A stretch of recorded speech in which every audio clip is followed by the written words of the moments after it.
Welcome to SIR Studios Inside the Issue. Today's guest is John Fulton, whose story, Berlin 1992, is featured in the fall 2024 issue of Southern Indiana Review. John Fulton's fiction has been awarded a 2024 NEA Fellowship, Pushcart Prize, twice cited for distinction in the Best American Short Stories, shortlisted for the O. Henry Award, and published in numerous journals, including Zoetrope, Plowshares, Oxford American, the Missouri Review, and the Southern Review. He's the author of 4 books: The Flounder and Other Stories from Blackwater Press, which was a Poets and Writers Page 1 new and noteworthy book selection; Retribution from Picador, which won the Southern Review Short Fiction Award; the novel More Than Enough, also from Picador, which was a Barnes & Noble Discover Great New Writers selection; and The Animal Girl, which was a Story Prize notable book. He currently lives in Jamaica Plain, Massachusetts, and directs the MFA program at the University of Massachusetts, Boston. John, welcome to Inside the Issue. Great. It's a pleasure to be here. Thanks for having Thank me. you so much. I appreciate you taking the time. So before we get started, would you mind reading a little bit from Berlin 1992 for us? Sure. This is from the beginning. So it's a long story. So this is just scratching the surface. Berlin 1992. His mistake was to walk on the long stretch of Unter den Linden, where the prostitutes stood on that winter evening, the dark already thick and a bitter breeze blowing, though it was only just after 5 in the evening. Usually, after teaching his afternoon English course and exiting the train at Alexanderplatz, he would stay on the other side of the street, where the women never stood, and from where he'd observed them for weeks now, each stationed in her own circle of light from a street lamp, until a Mercedes sedan or a BMW would stop at the curb, and the woman would walk slowly on her high heels, bend low and lean into the open window of the car, and after a few minutes of conversation would either retreat back into the circle of light or open the door, slide in, and the car would glide away, usually towards the Brandenburg Gate, lit by a white, brilliant light in the hazy dark. Tonight, Daniel felt a kind of reckless frustration and loneliness, and a curiosity about these women. He looked behind him at the vast square of Alexanderplatz, with its ugly concrete slab buildings looming in the wind-swept space, then put his head down against the cold across the street. "Guten Abend," one of the women said, presumably to him, since he was the only pedestrian on their strip of sidewalk. He glanced up.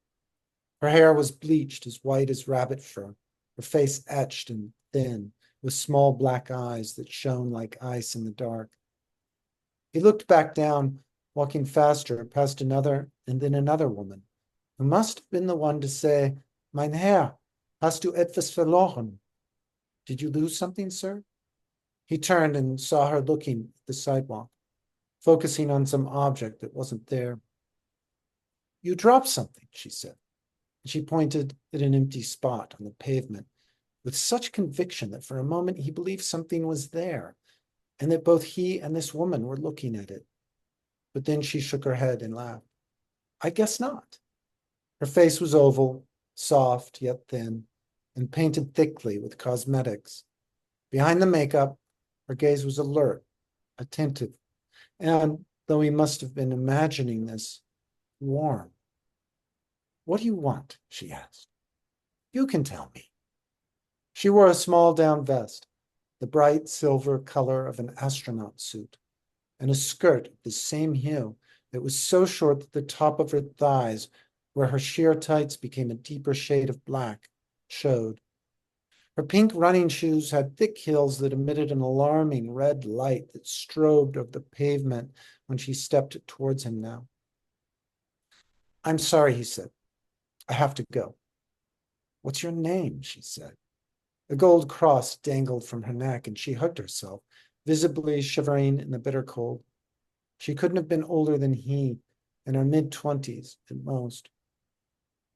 "Daniel," he said, though as soon as he'd said this, he regretted it and thought that he should have simply turned and walked away, or at the very least, made up a name. She smiled, shook her head, almost teasingly, as if he had said something amusing and clever. And though her smile was practiced, rehearsed, she must have used it in this context all the time.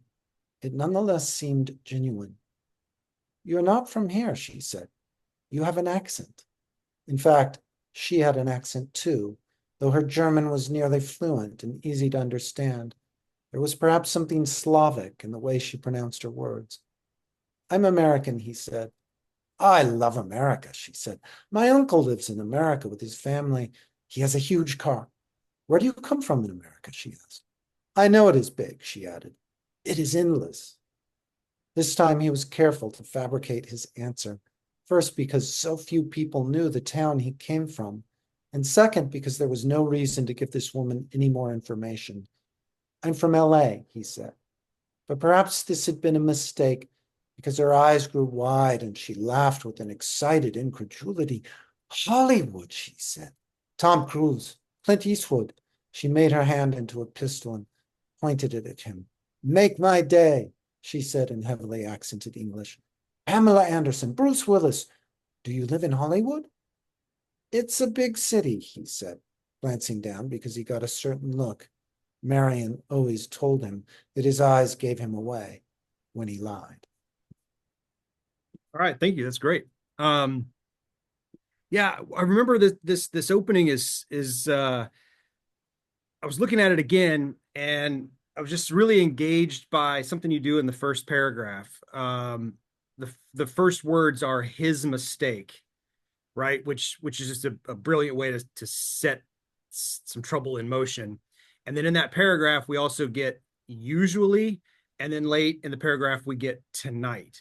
And I think that just it does really great work to establish, you know, who this. We don't know anything about who this guy is. We don't even know his name at that point yet. But you know, we're something is established so well in that opening paragraph that continues to bear fruit later. Yeah. So as you said, this is a very long story.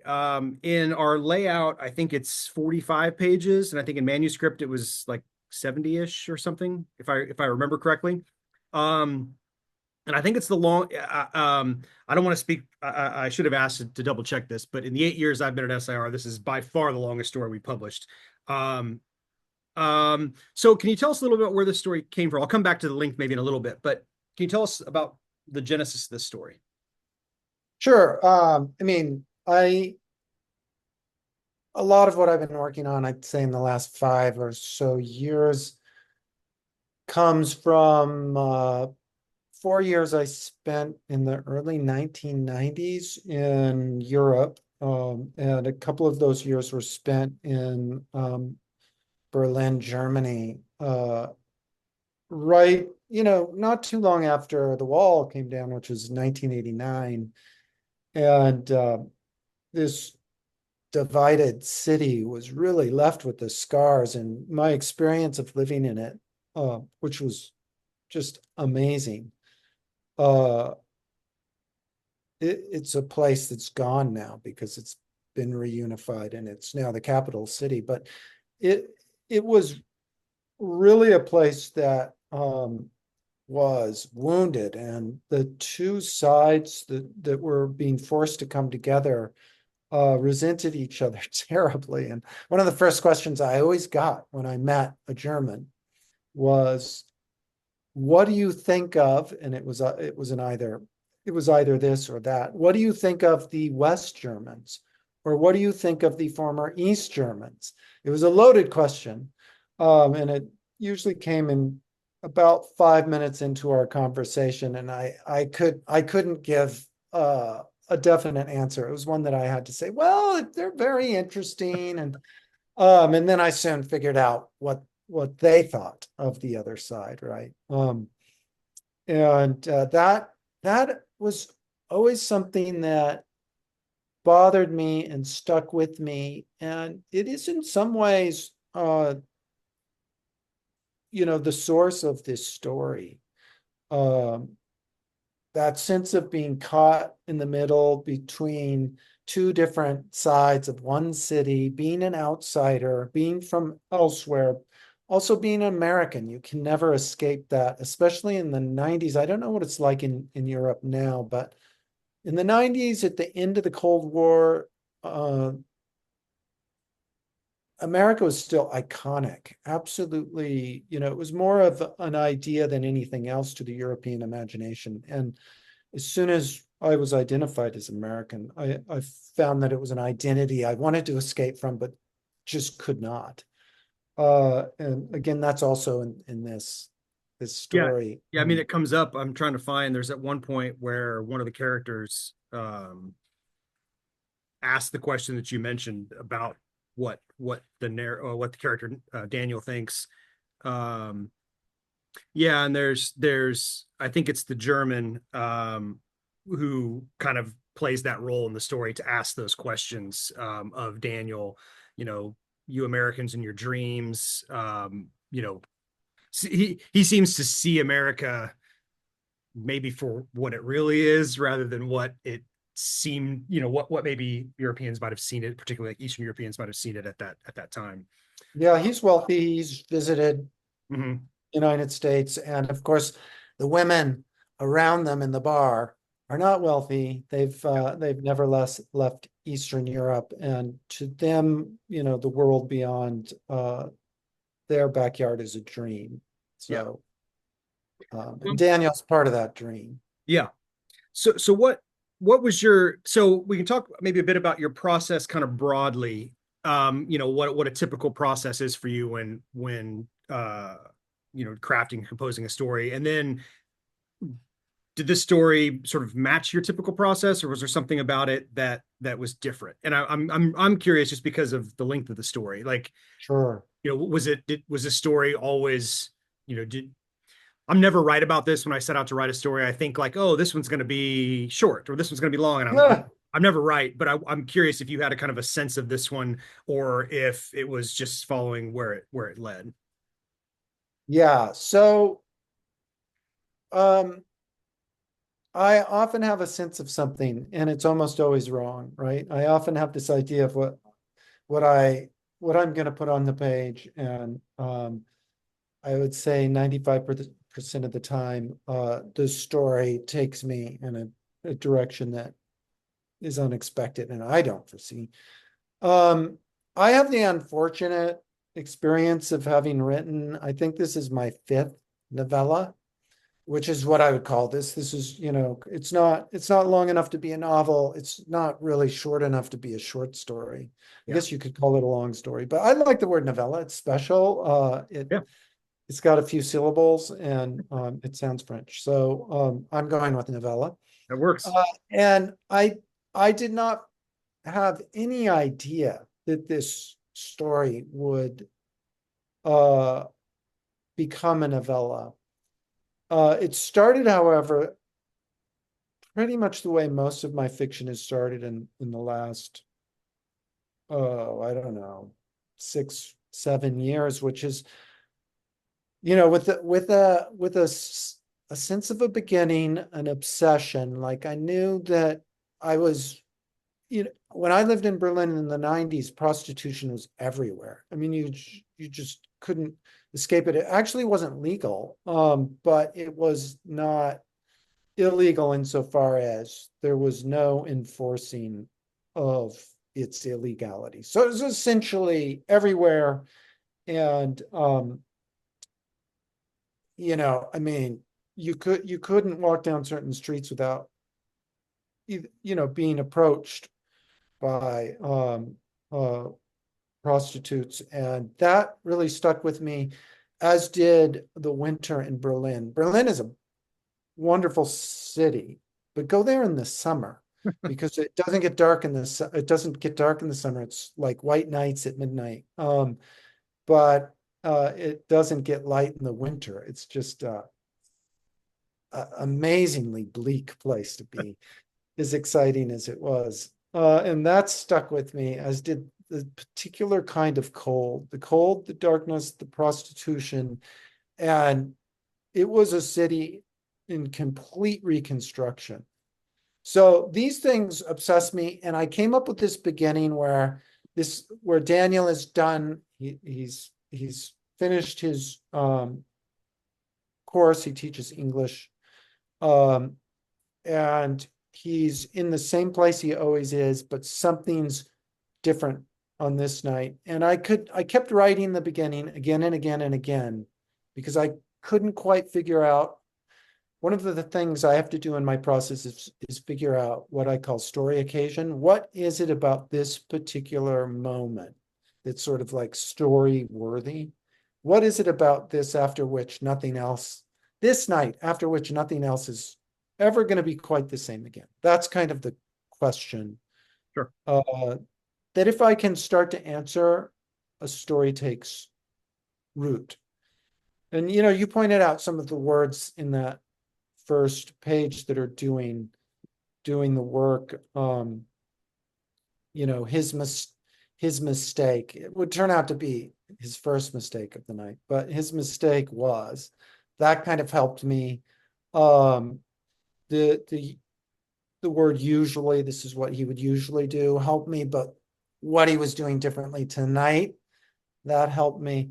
So once I started to figure out some of the answers to those questions, it gradually, and I mean very gradually, I think I started this, had various beginnings for this 2 or 3 years ago. And it wasn't until this time, maybe October or November of last year, that I was able to write him and get him into the bar where the story goes. And then once I got into the actual kind of night scene of dialogue that goes on for 40,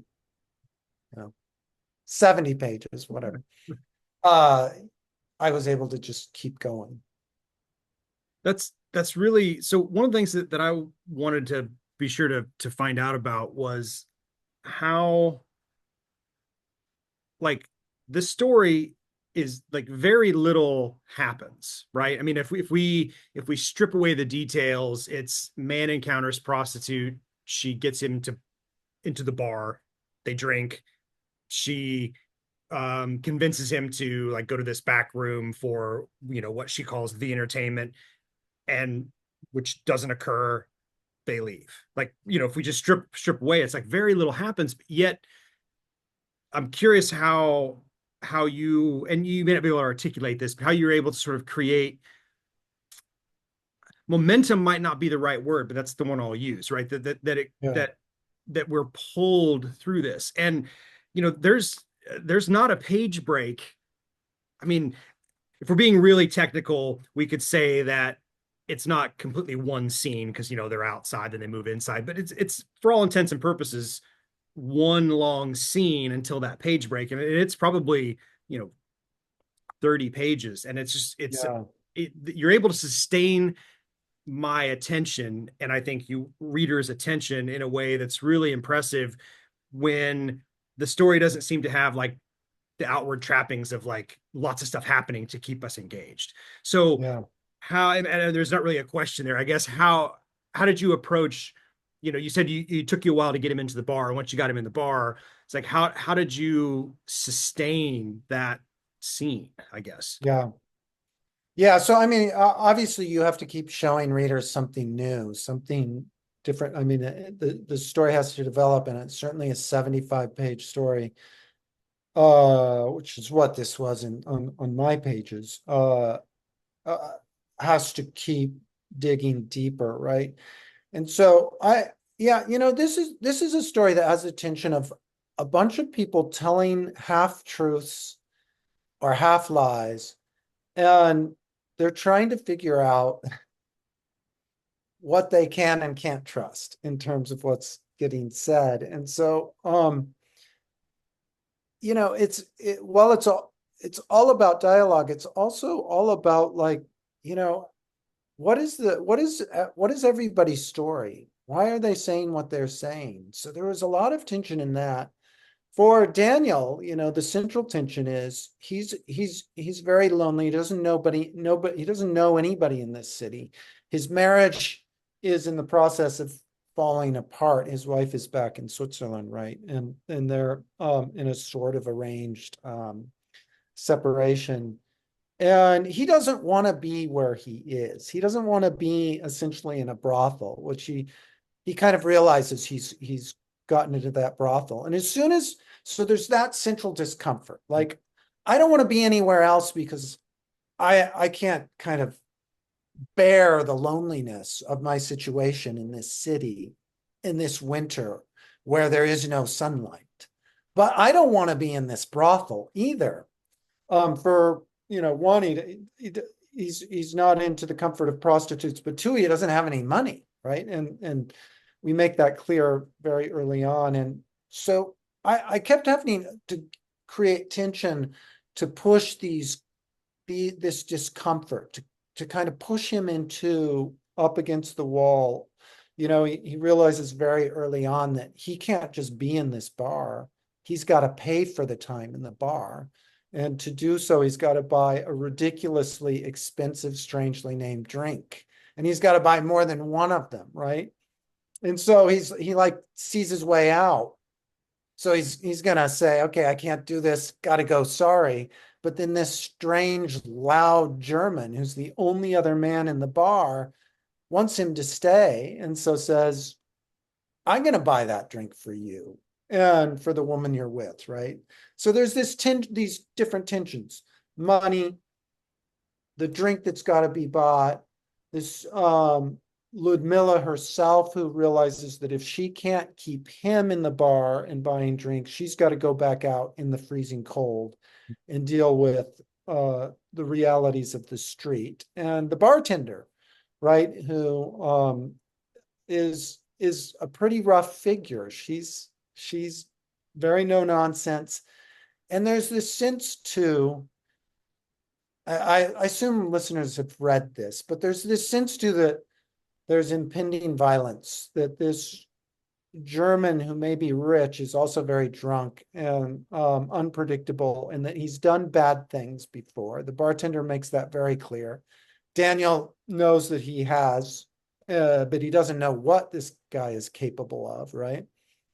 And so these different things keep coming around. And the other tension is there's this woman, Veronica, that the German absolutely has to see, but she's not there yet. And he's throwing various tantrums and seems to be threatening the people around him if he can't see her. And then, she does appear. I saw this story divided between 3 scenes: the street, the bar, and the back room. Mm-hmm. And I kind of, as I was writing, I needed to see all of those set pieces very clearly.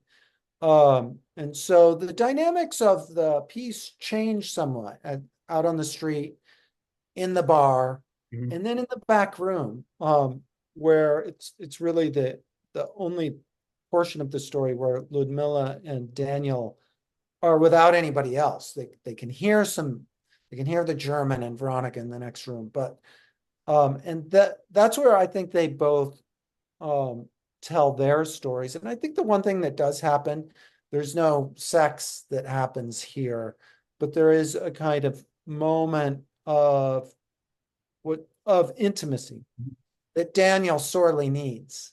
That may not turn out to be intimacy at all, right? It may be simply another dream that he's dreaming. And that's kind of I think that was the moment at a certain point I realized I was writing towards. So that kind of is the stringing together of the novella, the 75 pages right there. Did all that come together? Like, was that something, you said you spent 2 or 3 years on it. Is that something that came together? Like, I've had these moments where, like something clicks and you're like, and then everything sort of then not completely falls into place, but then you sort of see like, okay, that's like, you just mentioned, like, you were writing toward that final moment. Was that something that happened while you're composing, or more having a draft and kind of realizing you've got these 3 scenes and how you want them to work, like in revision? Yeah. So that once I started really writing, once I got into the bar, the story came together pretty quickly in a couple months. But I didn't know before I got to maybe page 15 or so, I didn't know they were even going to go to the back room. I didn't know that Veronica was even there that night.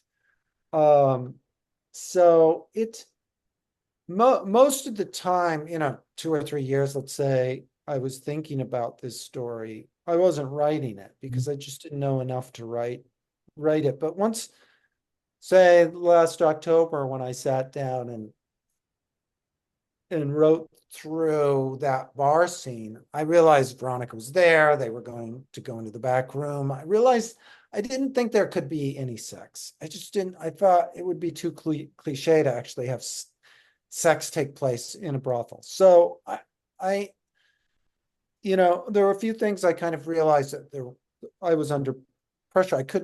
I had to really explore and know and fully realize the character of Ludmilla. I felt like she in some ways is even more important to this story than the point of view character who is Daniel. Um, and so when I got into the back room, before I got into the back room, I knew there wasn't going to be sex, but I didn't yet know, what that kind of moment of connection or no connection, right? There's a big question mark there, would consist of. I realized at a certain point that I wanted him to get paid. Yeah. uh, because I kind of felt like, okay, that's going to be in some ways turning the story of what happens in a bordello on its head. Well, and you could argue he earned it. He had quite an evening. Yeah. I think too what's really cool about, you mentioned the German. I mean, he says some version of "Where is Veronica?" Probably I meant to count, but probably 8 times throughout the story, and but in various forms, and it gets increasingly, as you said, sort of, he never gets violent, but it gets increasingly tense as he's asking. And there's pretty early on, the bartender says, "If you do again what you did last time, I won't let you forget it." And then we learn later that she's bullshitting him, like that he actually doesn't do any of the things that they say he does. They're milking him for his money. But I think that's something that pulls us through, this what's going to happen. And I think too, like, you said you realized that there was not going to be any kind of sexual encounter between the two, which I think you're right to say it would have been cliche, but as readers, that's in our mind. We're like, well, we're in a, like, that's likely what's going to happen. So, you're navigating our expectations really well, because, we'd probably be a little disappointed in the story if that's the direction it went. Yet it's also the thing pulling us to that final scene. Like, is this relationship, right, interaction, going to culminate in something, and it culminates in something far more powerful and beautiful than whatever, what any kind of transaction might have been. Even though it still is transactional, it's the moment when they're on the table and they're, she won't allow him to touch her, but she sort of snuggles up against him, and that's a very touching moment that also gets then kind of messy also, which I think is just, I don't know, I think you managed that so well, because she's not, she's still a very complicated figure, and we're still not exactly sure what's the truth and what isn't. And I don't know, I just think that's handled exceedingly well in the story. It doesn't give us what we expect, it gives us even something better than what we expect. Yeah. um Yeah, I knew that one thing that has to happen in dialogue, I think, to keep things interesting is power shifts. yeah. Like, at one point, somebody seems to have the upper hand, and then that changes. And I think, it's one of the things that I realized was happening as I worked through the story, that different ideas of who had the initiative and the power kept changing again and again, and even till the very final scene, I think. You know, as you say, it's even that moment of intimacy is transactional, and then even after it's realized, Daniel kind of wakes up out of it and he sees a very different version of who Ludmilla actually is. And it's a harsh one, and he's more or less kicked out of this establishment. Only a few pages later to be greeted quite warmly by this same woman, right, as she's leaving her place of work for the night. So, yeah. And then of course we re-encounter the German, which I think we probably have to, right? There has to, he's played too much of a role in the story for us not to encounter him one more time at the end. I think that's another kind of deft move that the story does, where it's like, we've got to see him one more time and have him. I don't know. I think the encounter with him is, I'm wondering like what my instincts might have been to leave this, have the scene with in the back room be the final scene, and I think there's something. I don't know. I don't know. So it's handled really well that isn't the final scene, even though that might be. It's the climactic moment, of course, but it's not what we're left with, which I think is really cool. And the writing at the very end is nice because there's, he's watching the German somehow bike like straight. He's can hardly stand up, but he has this ability to he's biking off through the gate. I don't know. It's handled really well. One other scene that I thought was particularly rendered well was it's when Daniel, he finally gets around to describing LA, where he definitely doesn't live, and he writes that the scene where he's on his paddleboard and he's in a full suit and he's like that scene is I don't know, it's very beautifully rendered, even though it's completely maybe because it's completely fake. Like he's in fact rendering this scene, and he like waves at the celebrity, that doesn't get named either, which I think is just, I don't know, it's handled really well. And they're all kind of, except for the German, it seems all the characters are happy to buy into this story. Because in that scene, and I can't remember where it was, but in that scene, the women ask who the actress was, and like I think 2 or 3 names get thrown out, and he just says yes. Like, and I know that's a moment where we realize that we're all kind of in this fantasy land, and they're all happy to remain in this. His realization at that moment when they're all guessing at different possible actresses is that it's obviously better that they not know, that he just leaves them. Which I think is thematically kind of what we're talking, what the story's kind of wrestling with, in the idea of America, right? Like the ideal that these people had in their mind is far, far better than anything. I mean, nobody in this bar has a great life, right? Even the rich German, right? We find out, who seems to have all the power in this situation. We find out actually he's being manipulated. He doesn't have power. He's got a serious alcohol problem, and he can't remember what happens the next day. And Ludmilla sort of reveals all of that to Daniel in the back room. And so they're all kind of trying to invent dreams or lives for themselves that relieve the dark of the present, some more than others, for sure. And that became kind of, as I wrote my way into the story, one of the fascinations for me is like, even as you think about what fiction writers do, I don't know who said this, but fiction is the lie that tells the truth. Like they're all in some ways telling the truth about themselves in the stories that they tell. And we suspect strongly, and we know Daniel's isn't true, that story he tells of LA and Venice is full of the truth of his desire in some ways, but not his present moment.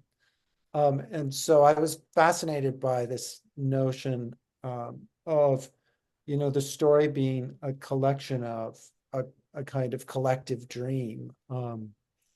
And, Daniel not being able to control his own narrative in some ways. Like, he doesn't know where his story's going to go. He doesn't know where he's going to end up at the end of the night. Yeah. And he doesn't know if Ludmilla is telling him the truth or not about any number of things. So Yeah. And I would just say too, as just a compliment to the story is just that, when this came through, I was not resistant to the story, but I was like, oh man, this is a lot, right? And I know I'm sure this was a struggle for you even submitting, because it's such a novellas are hard to place. And I was, despite my reservations at every step of the way, the story kept me engaged. And anytime that to me, that's the highest kind of compliment, in that I'm actively not wanting to enjoy the story, and I did anyway. And I was just, it's yeah, I like, can imagine for you it must have been really hard, right, as an editor who's got a number of other things to read, and you're like, this is a long it is. piece. But yet I was sort of like, but damn if it didn't do exactly what I want a story to do. So it was just, I guess, if nothing else, it was like a lesson. Be like, all right, well, you just gotta like strip away any expectations and read the story in front of you. And the story needs to function, you know, regardless of its length. And this is one that absolutely does that. Thank you. So can you, shifting gears a little bit, can you tell us any foundational books to you, or writers or books that you found important early on, or ones maybe that you return to? Well, early on, it's really hard, like I'm in my 50s now. So the writers I was reading early on were really important to me. For the same reason the writers I'm reading now are really important to me, which is that they show the limitless possibilities of what can happen on the page. Um, and I think that, reading truly great writing does that. One of the things I think that's odd about, I teach, I direct an MFA program and I teach in that program. And I think, when you teach, you kind of have to do the opposite in some ways of what art does. And you have to give your students some limits, like, because the blank page and what we're doing is so challenging without those things, without sort of guidelines, guideposts, hints, tips. I always tell my students there are no real rules in fiction. Yep. But so the writers who were really important to me when I started writing were kind of what would be called like the American postmodernists. I read a lot of William Gass. Robert Coover was big, John Hawkes, Donald Barthelme, Angela Carter. And then a little bit later, what I loved about them is that they could pull off these crazy tricks, and they weren't really realists. They were writing kind of they were basically saying, look, what we do is artifice. It's all language and it's all narration and it's not real, and let's play with that. I didn't turn out to be that kind of writer. It's not really let's just say my attempt to do what they were doing, it didn't really work out for me, but it engaged and energized me, and it showed me some stuff that they could do. Richard Ford was really important to me, and so was Raymond Carver when I discovered them, because I thought, oh, they're just writing about ordinary stuff. And of course, they were realists. They weren't doing what the postmodernists were doing. So that kind of helped me actually figure out where my own material was and what kind of writing I could do. But right now, I've been in the last few years kind of on a little bit of a mid-century, 20th century, mid-century, early sort of pre and post-war stuff. I love the novella. It's just a great form. One of the really incredible books I've read in the last months is Pale Horse, Pale Rider by Catherine Ann Porter. Uh, and that's a collection of three novellas, and every one is an absolute work of genius. It just will blow your socks off. And one of the things I learn as I read backwards a little bit is that a lot of these works that are absolutely brilliant aren't perfect. And in some ways I feel like I'm asking myself the question of whether in some ways the writing workshop is not a great thing, because I think we have these kind of ways of looking at storytelling and fiction that are maybe a little bit too neat and allow us to imagine a perfect story because we actually have an ideal, and we have a sense of what story should do and how a character should look like, et cetera, et cetera. But if you read the geniuses, that's not there. It's not always there. And so, I just, those three novellas do very different things. They will blow your mind. I'm not sure. Catherine Ann Porter is not exactly unknown, but Yeah, I'm not unique. sure. I know I've read something of hers, but I mean, because I'm aware, I'm of course aware of her as a writer, but I can't recall anything. I don't know what I would have. Probably some short stories at some point. But speaking of the novella, I wondered if I would assume you have read Andre Debus's. I mean, Oh that's yeah, yeah, yeah, I yeah, think I sure. think your work is very. I mean, he writes, he just drills down into character so well, and he writes women so well, and I think that's something that struck me here. And often his stories are what might be called slow in some ways, where they're about relationships and not a lot of external conflict beyond what's just interpersonal. Yeah, well, that's great. Last question: what are you working on now, if you don't mind? Oh yeah, no worries. The last several years, I've been working on a bunch of stories that deal actually with this couple, Daniel and Marion, who Oh, cool. Well, Marion is not in the scene here. She's back in Switzerland, and sort of carrying on with her life in a way that's broken Daniel's heart a bit. I've been working on, stories in which their relationship kind of comes and goes. And actually, in my last book, three of their stories were in that book. But this new book, if I can call it that, seems to be entirely stories that kind of focus around the arc of their relationship. They're coming together and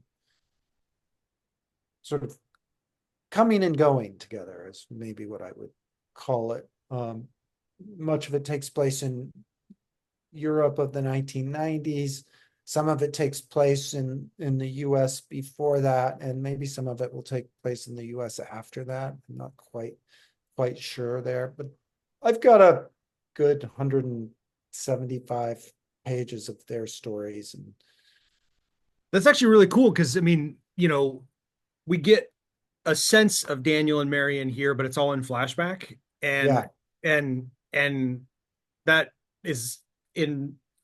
It's not surprising that you're working on those because we do get because I'm curious, what's Marion's take on all of this, yeah, yeah, yeah. and because in here she seems, you know, like exceedingly accommodating. She's like, well, you wanted this. Like, she seems to have not have wanted Daniel to leave. Like she seems to be content with their lives and their marriage. And it's Daniel who is emotionally disconnected or whatever, however you might describe that, and she's like, well, okay, this is what you wanted, so we're going to do this. And That almost seems to make Daniel even more tragic because it's like you're like, dude, you this sucks, but you brought this upon yourself. Yeah, yeah, So yeah, yeah, that's actually really interesting to think of what these two people's lives are like together and apart, and what might happen after this. That's really, yeah, that's interesting. I'm hopefully that comes to fruition for you, because I'd be interested in reading more about these people. yeah. Great. Um, Thank yeah. all right, well, thank you so much for taking the time. Um, you can find Berlin 1992 in the fall 2024 issue of SIR. You can go to usi.edu/SIR to find out how to get a copy, and I'll have the link below in the description, of course. Thank you again, John, so much for taking the time and for submitting this very long but very great story to us. I appreciate it. Yeah. Well, I really appreciate the fact that you're doing the good and hard work of getting literature out there and sharing it with the world. That's We invaluable. we appreciate it. We try not to ever take it for granted that it's when we talk to students, uh, we have a literary editing and publishing minor, that's fairly new, and we're trying to talk to students about how to not be too grand about this, but it's a very special thing to ferry art into the world. Not that, I mean, your story would have found a home somewhere else, of course, but to say, like, we're doing something. I don't know. I think we're doing something really, not just, not we, but all literary Yeah, magazines are doing something absolutely. just Yeah. very, it's special, and I don't ever want to take it for granted. So, Yeah, yeah. absolutely. Yeah. All So right. Well, thank you kudos again. to you. Yeah. And we will see everybody on the next episode. Okay. Thank you.